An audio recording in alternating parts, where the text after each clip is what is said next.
Okay, I wanted to do a little quick thing on discourse here in U.S. foreign policy. It's very, very important to understand that discourse does play a role. So if you look behind me, this was a Colombian protest, but to authorities, they were agitators, even terrorists. It's what we call people in discourse that's very important. So when you read my article, Discourse and Foreign Policy, you'll see, right? The word terrorist in and of itself is a loaded word.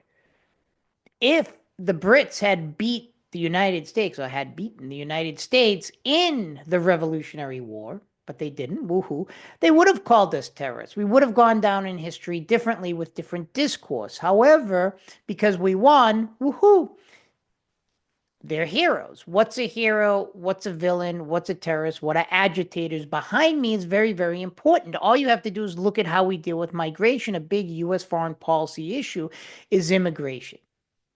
Are they refugees?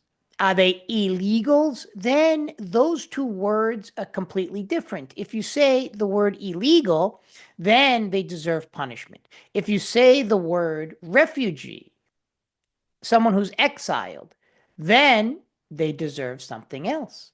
So discourse matters. Genocide. If something is genocidal, let's say Myanmar, Rwanda, etc., then the international community has to act. So, according to the United States' own rules, something that's genocidal, you do have to get involved, right?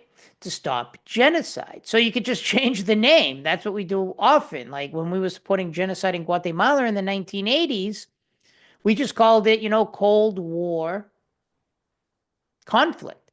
But the indigenous people claim it's genocide, right? So did the United States support genocide in Guatemala in the 1980s under a man named Rios Montt?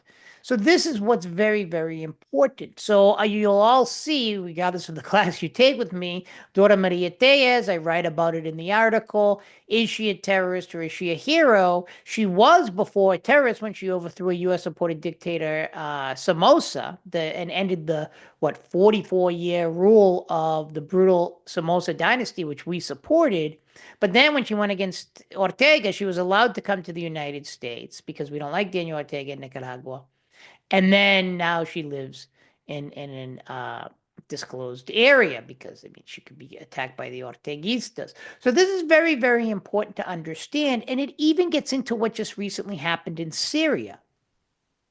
So I want to take a stab at this. The rebel group, the insurgency, Hayat Tahrir al-Sham, they say HST, which we have to say HSTY because we really can't pronounce it well. As gringos, yes, I do not speak Arabic. My apologies. But HTS, sorry, used to be al-Nusra Front, which is a lot easier to say. But they changed the name.